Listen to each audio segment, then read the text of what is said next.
Welcome to Creepypasta Theater, a show where we explore the strange world of creepypasta. Join us as we hear tales best left untold, travel roads best left unexplored, and see sights best left unseen. Today's story: The Song and Dance Man. Credited to Dylan Charles. This story can be found on creepypasta.wikia.com and is protected by Creative Commons license.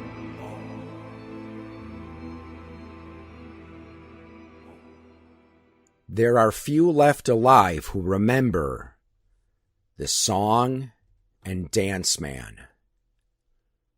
Time has claimed the ones that survived that long night, and I'm sure they went willingly to meet their maker. Life takes a strange tint after a night like that.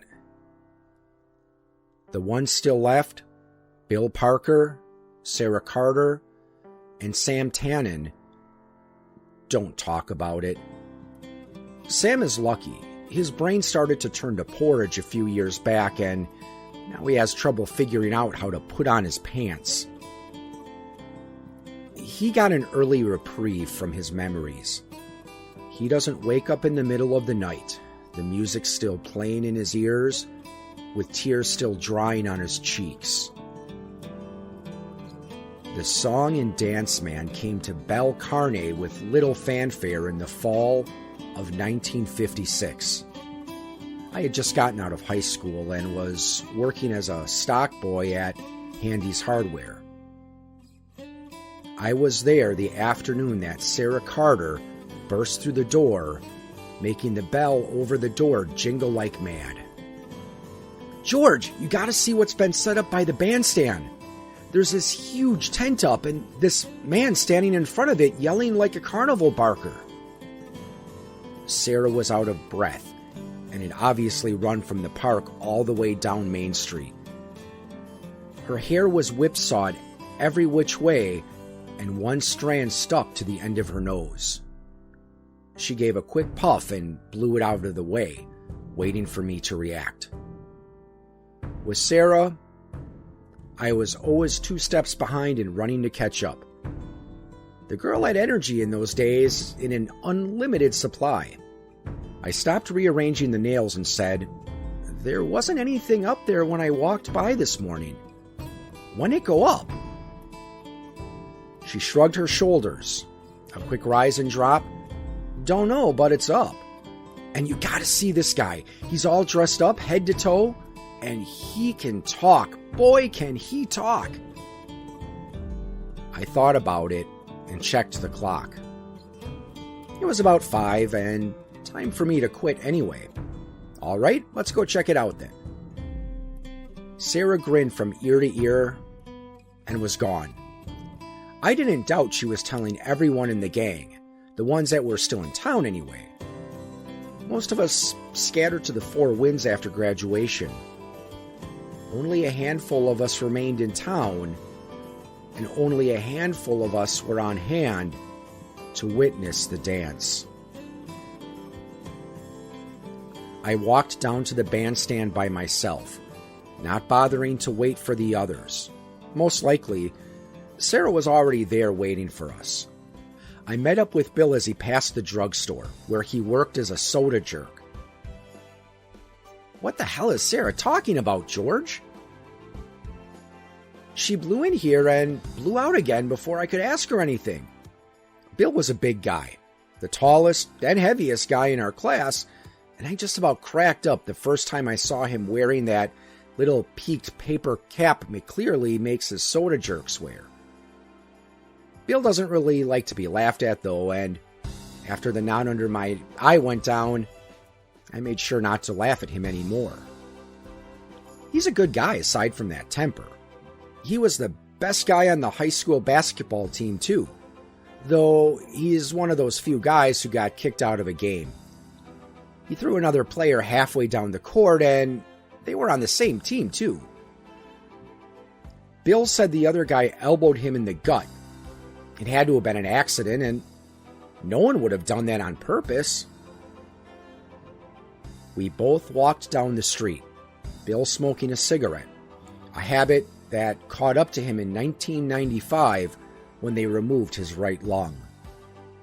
At the end of Main Street, we crossed Buchanan and entered the park. Normally, at that point, we would have been able to see the bandstand, perched on a hill near the center of the park. During the summer, there'd be concerts, performed by the school marching band, a church choir singing some hymns, that kind of thing. Once, a couple of kids from the high school had put together a pretty good rockabilly group. But someone on the Parks Committee passed an ordinance that banned rock and roll in the park. Small towns, you know. But now there was a huge faded yellow tent blocking the bandstand, like the kind in the circus, or the kinds that those old revival ministers like to use when they're feeling the spirit, and they'd like to feel your wallet too. There was already a pretty large crowd around the tent, and as Bill and I got closer, we could hear the fellow that Sarah had told us about. He sounded like a carnival barker, all right. Bill and I walked faster down the path that led to the tent. We pushed our way through the crowd, up toward the tent and where we thought the man was. "Come on, everybody! It's getting close! Getting close! We're gonna have ourselves a heck of a time tonight! Yes, indeed, a heck of a time! We'll be singing, we'll be dancing, I promise you that, and the song and dance man always keeps his promises." We still couldn't see him. Too many people were blocking the way. It looked like the whole town had shown up to see the song and dance man. Bill tugged on my sleeve and pointed. I followed his finger and got bug-eyed. It was Reverend Harper, the Baptist minister. I've lived a good long time, but I ain't ever seen a man that could thump a Bible harder than he. Harper preached against the evils of sin. Sin in drinking, sin in smoking reefer, sin in smoking tobacco, sin in lying, and most of all, sin in dancing. Yet there he was, lining up to get inside the tent, 'cause he certainly wasn't preaching. We waved at him, Bill waving with the hand that held the cigarette, and that old Baptist turned red as the Red Sea and turned and walked away. Bill and I grinned at each other and kept walking toward the front and toward the song and dance man. Finally, we broke through the crowd, and there he was. He stood on an old crate, splintered and looking like it was on the verge of collapsing under his feet. On the grass beside him lay a black fiddle case with gold trim along the edges. It looked old. Older than the crate. Older than the town. It seemed like something ancient. He was all angles, all knees, elbows, and shoulders. He was tall and gangling, his body moving and bopping to the rhythm of his words. He wore a red and white pinstripe jacket, looking like he belonged in a barbershop quartet. A straw hat sat on his head, always getting pushed back or pulled forward by his long-fingered hands. Long, six-fingered hands. I stared when I saw that. I had read that some folks were born with 6 fingers, but reading about it and seeing it are two different things. His eyes just about flashed blue lightning as he spoke, and sparks nearly flew from those white teeth, and he just never stopped talking. He didn't stop for breath, for questions, or anything. He just kept up that pattern like his very soul depended on it. All right. We're getting close. Getting real close. Yes, we are. Are you ready to dance? Are you ready to sing? 'Cause I'm ready to play my fiddle. Yes, I am. Got a fiddle at my feet and I'm ready to play. Ready to make those strings sing. Can you believe it? He clapped his hands, and that's as close to a pause as he was willing to do. Sarah and Sam came up to us now, having found us in the crowd.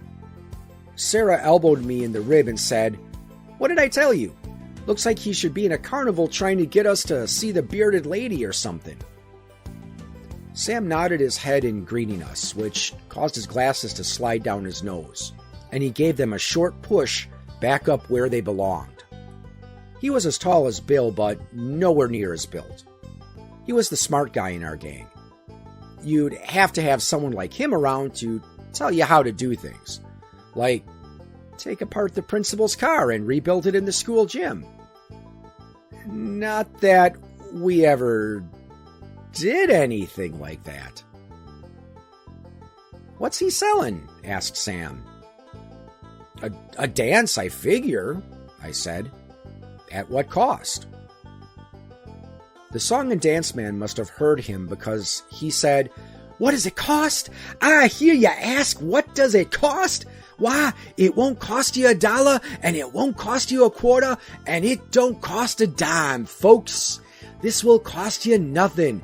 Just get on in and dance to the song all night long." We all looked at each other. It was a good deal. A little free music and space to dance. There wasn't much to do in town back in those days, and there still isn't. This was almost too good to be true. The song and dance man stopped now, a minor miracle in and of itself. He dug in his pocket, pulled out a gold watch, checked the time, and then grinned, a grin that must have shown every one of his teeth. He pocketed the watch and said, "Folks, it's time for the dance, so come on in. Come on in. Come on in, everyone, because it's time for the dance to begin." And with that, he hopped down from his crate, grabbed it up with the fiddle, and darted through the tent flaps.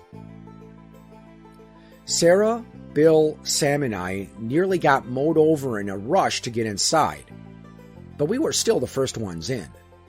We stopped short when we pushed aside those big old tent flaps, but were quickly driven inside. It was huge inside. There was a hardwood floor beneath our feet that looked like it must be oak. A dark, dark oak, polished to a mere shine. There were candles and holders all along the tent pole posts, and when I looked up, I couldn't see the ceiling for all the darkness. It was like looking up at a starless night sky, where the moon didn't dare show her face. The crowd kept driving us. More and more and more people poured in. It wasn't just the young people either. There was Mrs. Crenshaw, our junior year English teacher, who was in her 50s. There was Mr. Hoskins, the principal. There was the good old Reverend Harper, still looking embarrassed, but also like he couldn't help himself. It really was the whole damn town. Hell, even the mayor was there with his wife, standing and talking to the chief of police. Soon, everyone was inside, and the murmur from all the talking was nearly deafening. It was already getting warm in there, and I was feeling cramped and claustrophobic. We were all looking for the song and dance man to see where he had gone. No one looked up, so no one saw him until the first pull of his fiddle bow. He was there on center tent pole, sitting on a small wooden platform about 20 feet off the floor. God knows how he got there, because there certainly wasn't a ladder going up. He dangled his feet over the edge and held his fiddle in one hand and the bow in the other. The fiddle and bow seemed to be made of that same dark wood that the floor was, and gleamed in the candlelight like a thing alive. I almost doubted that the fiddle even needed the song and dance man to make the strings hum. We all looked up at him, and he grinned and jumped to his feet while the crowd gasped, worried he might plummet into their midst. And then he began to play. He made those strings sing. I haven't heard anyone play like that before or since, and I thank God for that every day. It made the air around us crackle and spark. It loosened the joints and jolted the mind. You felt the urge to move deep in the bone, buried in the marrow. I grabbed Sarah's hands and we began to move across the floor, and everyone followed suit. Some with partners and some without. Some were doing the foxtrot, while some were doing a waltz, and some of us were doing the twist. We danced, we moved, we shucked, jived, rocked, and rolled. I passed Reverend Harper moving his feet in a clunky box step with Eloise Grendel, an old battle axe of a Catholic. I saw the mayor's wife waltzing with Dan Adams, one of our firemen. I swirled with Sarah moving across the floor, bumping and jolting with the people around us. It was hot and getting hotter in there, and it wasn't long before it smelled of sweat and bodies moving against bodies. I felt dizzy, but we kept dancing together. Kept dancing and not stopping. It was a while before I realized that the song and dance man was singing too, but in a language I didn't understand.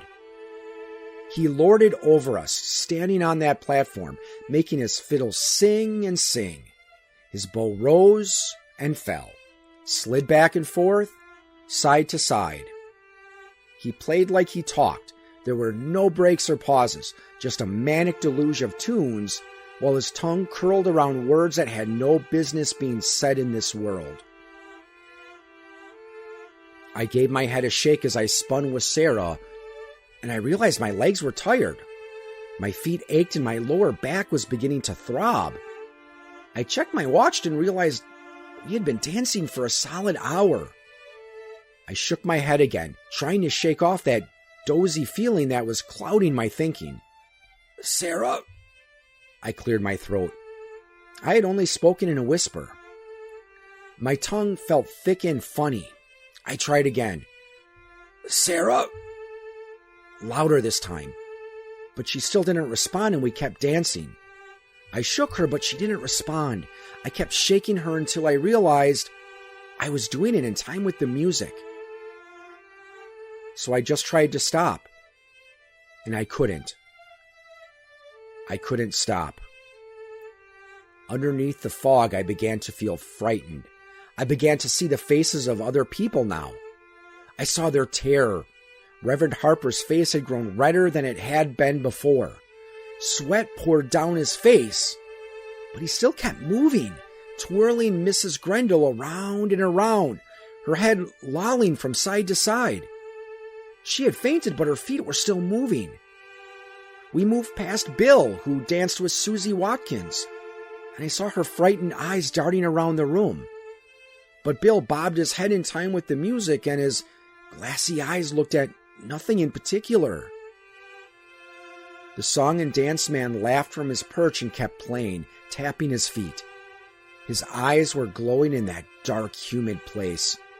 They glowed and glowed, and light glanced off of the bow with each sweep. I heard a scream and swiveled my head to watch a woman drop to the floor, holding her leg. She had cramped up. I was envious. She got to stop. She got to rest.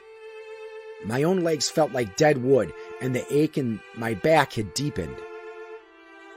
Then her partner stepped on her ankle, and I heard the crunch from across the room.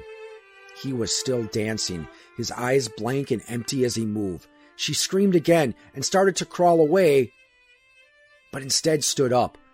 She started to dance, bringing her weight down on the broken ankle again and again and again. I turned away, but I couldn't block the sound of her sobbing. The music ran on. I checked my watch again, and it was 3 hours now. We didn't flag or falter. We kept up the same speed as the fiddle, the damning fiddle, wrapping our feet against the floor. Never mind the blisters that burst. Never mind broken toes or broken ankles. Never mind that deep pain buried in the spine that refused to go. Never mind old hearts and bad knees. We kept up that frantic pace as one bobbing, thumping, jumping creature with one mind. Reverend Harper died at one point. I watched it happen. He was holding up the still fainted Mrs. Grendel, whose feet still moved with the music, when he dropped her and fell to the floor. He twitched once, his feet beating a quick, staccato rhythm, and then was still. Mrs. Grendel got up and kept on moving. I watched Harper as I danced, trying to see if he was breathing. He wasn't. I swear to you, he wasn't. He was dead, but he still got back up and began to dance again. He turned to look at me and grinned, the song and dance man's grin. His eyes were red, filled with blood from whatever had broken in his brain. I watched as a single red tear rolled down his cheek. I shut my eyes and kept moving. Harper wasn't the last. He probably wasn't the first. The old and the sick were the first to drop, no matter what it was.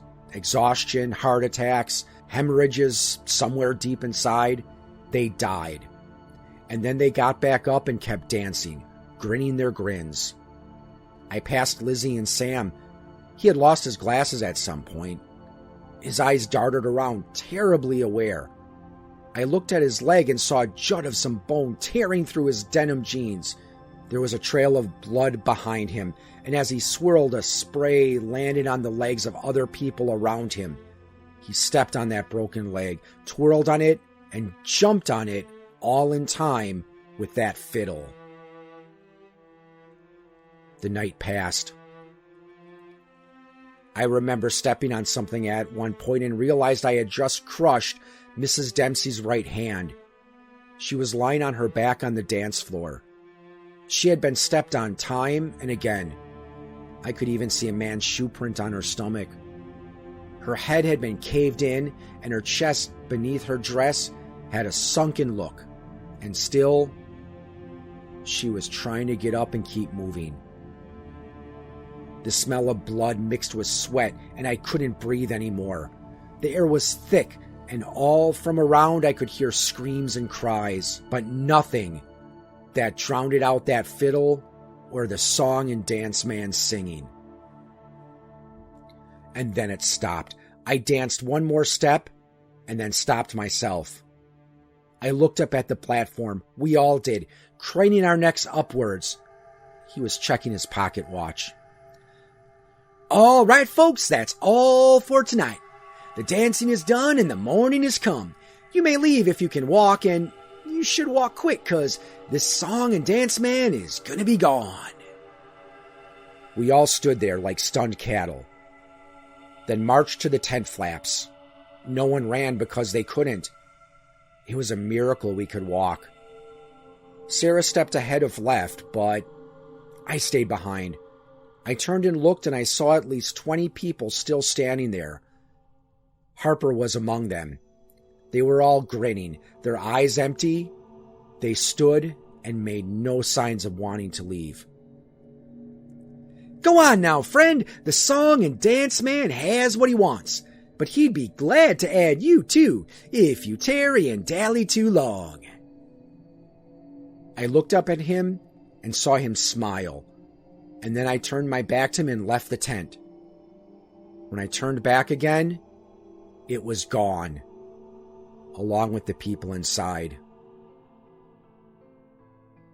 That's the story of what happened. The others won't tell it or pretend it never happened. Never mind the 20 people that vanished that night, the mayor's wife included. But they'd rather not think about it. Sarah and I took Sam to the hospital over in the next county, far from folks that knew what happened. They had to remove his leg. Sam was quiet before and was quieter still after, pulling odd jobs that a one-legged man could do. He doesn't move around much nowadays. He just sits on his porch, a cane across his lap, and massages the stump with his hand.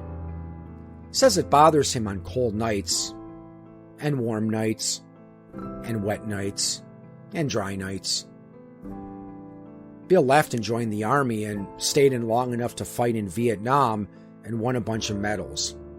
He came back and settled down to drink and drink hard. And if you want to find him, you can find him in Eddie Dixon's bar. No matter how drunk he gets, though, he doesn't talk about that night. None of us saw much of Sarah after. She came through the best, but that's how she always was. She left and went to college, but, like Bill, got pulled back to Belle Carne. She teaches over at the high school now, teaching English to the juniors. I stayed here plugging away at the hardware store. I ran it for a while, but now I don't do much of anything. I just sit around with Sam talking about things sometimes, though not often. If I stay too late, if I stay too long, I'll see his eyes go glassy behind those Coke bottle lenses, and he'll disappear into himself. And I'd catch him humming a faint trance of a song, and the hair on my neck stand on end, and goosebumps rise on my arms in great knots. My foot will start to tap out a small beat on the hardwood porch, and a big wide grin will spread across Sam's face. The grin of the song and dance man.